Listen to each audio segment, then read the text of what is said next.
I want to give you a little bit further instruction on your composer research assignment that you'll need to do this semester. It's not due until July 20th at 9 p.m. That's the latest that you have to turn it in.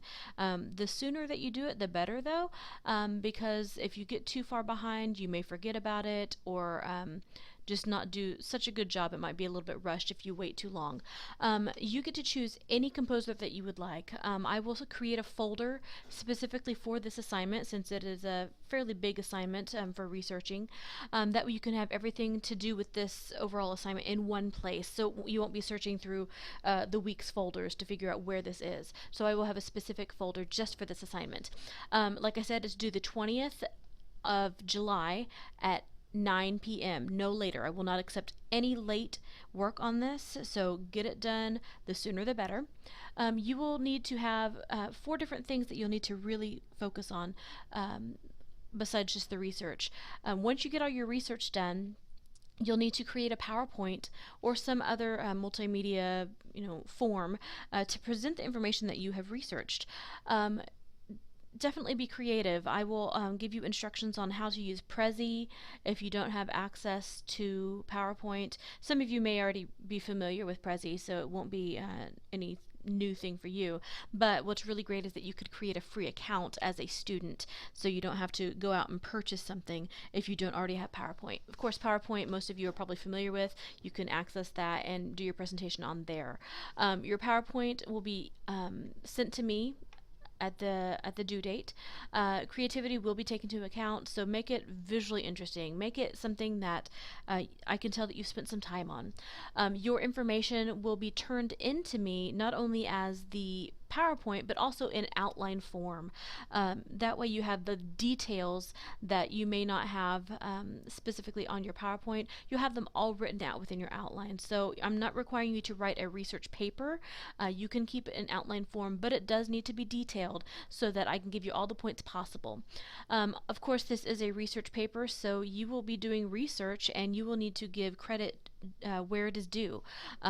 If you are just copying somebody else's ideas and words, then that is plagiarism and that is not okay. So you need to make sure that you are citing your sources. You need to have at least, and I say at least because hopefully you'll be using more than just 3 sources, 3 reliable sources to cite. Wikipedia is not reliable. It can be a good starting off point for you if you do a search about your composer. Down at the bottom, if it's a good Wikipedia article, then they will have a lot of different sources cited themselves. So that can give you another idea of where to go to get the source directly from the original source. So do not cite Wikipedia pages because that will not be counted as one of your reliable sources. If you're using more than 3, which many of you probably will, please cite them as well. I would like you to use MLA for your format of your citations. Your information to be covered over this presentation, obviously we want to learn about them. We want to learn about the biography. Be as detailed as you can. Find the nitty-gritty interesting things about these composers. The reason I have you do this assignment is because I want you to realize that these are not just dead people that we listen to their music. They were actually people. They had a life, they had a family, they had drama in their lives just like the rest of us do. So please get the information that's going to be interesting and find a composer, first of all, that's going to be interesting to you as well. If you are not finding a lot of great information about your composer, you might want to rethink who you're going to do your research over. So do as much research as you can throughout the next few weeks so you can find those interesting things to make it a really cool presentation. Within there, I've given you a few different places. You need to look, of course, the place and date of where they were born, and the same of where they passed away. You need to tell me about their childhood and family life. What was it like to be a kid in their family? What did they do as a child? Did they have much of a childhood? Many composers, Mozart for example, didn't have much of a childhood because he was being carted all over Europe touring as a very young child, as a child prodigy. So I want to know about your composer's early life, and then of course if they have siblings and what their parents did, what it was like, kind of a day in the life. Then you'll get into the adult life and their career. Some of their careers will start very early, possibly even into their childhood, but let me know what they were doing to make that money, if they were making money. And then, of course, if they studied somewhere, if they were going to school, if they studied at a conservatory, figure out what their educational background was. Maybe they didn't start studying music right off. Maybe they were studying a different career and then decided to go in with music. Then, number two, it says the composer's musical style. The musical time period of the composer. If you have Mozart, he is a classical composer. So then, okay, you figured out what time period he is according to his dates and your research that you've done. Then describe what are the characteristics of that classical time period in that specific lifetime that Mozart would have been living. Describe what it sounded like. You know, there are specific sounds that go with each one of those time periods that we've talked about. So, what are those? Just to kind of reiterate that within your presentation, your project. The part B, once you figured out what the general characteristics are of that time period, then what are the characteristics of your specific composer? How does their music hold up to somebody else's music during that time period? How does it sound different? Artists today, they want to sound like uh, their own sound. They want to have their own sound, and composers at that point as well were no different. They wanted their sound to be their own. They wanted someone to hear something and be like, oh, that's Haydn, or oh, that's Wagner. They wanted to be very specific in their sound. If they had any special musical training, or if they won any awards, that's what part C is about. Some of them may not have much, so you'll have to kind of dig a little bit to figure out any musical training. And then, who are they influenced by? Many of them will be influenced by a family member. They may be influenced by a specific teacher that they may have had while doing their musical training, or maybe even just a life, something that's happened in their life may have really impacted them in their music as well. Now, part three is where you're going to tell me about the composer's song. You get to choose one piece of music by your composer.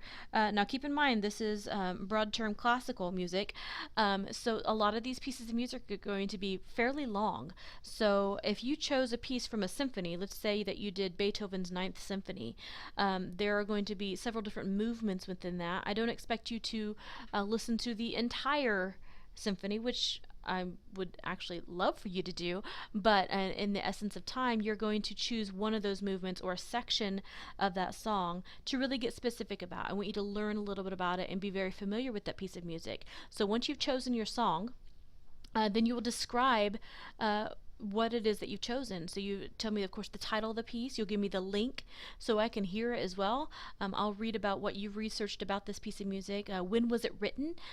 If there are words, which if you're doing a symphony, most of them do not have words. That's an instrumental piece of music. But if you are doing a German lieder, that is a song that's in German, and it would need to be translated then. So the next portion of that, part four, if there are words and they're in a different language other than English, then please show that translation. Sometimes even the English words are hard to understand, so it wouldn't even hurt to put the English words in your information as well, so I can see what it is that they're singing about. And then, if you can, figure out what the inspiration was for this piece of music. Beethoven was very inspired by the romantic notions of love. He wrote pieces of music for specific women and dedicated it to them. Für Elise is one of them. So that was a huge inspiration for that piece, that piano piece of music. So get down to the nitty gritty of all this information. Use your time wisely. Don't procrastinate as you start to do your research. The faster you start your research, then the more prepared you will be to do all of this. So I will have a Dropbox put in our shell so that you can have a place to turn this in, but I will not be opening that up until later on in July. That way you don't get too rushed. But go ahead, if you have any questions, email me and ask me if you're being specific enough for these, and hopefully you'll be very successful in all of your research. I will also be putting the point values for each of these different sections, so you'll know exactly how many points each of these sections are worth, so that you know what is specifically expected of you. So happy researching. If you have questions, always let me know.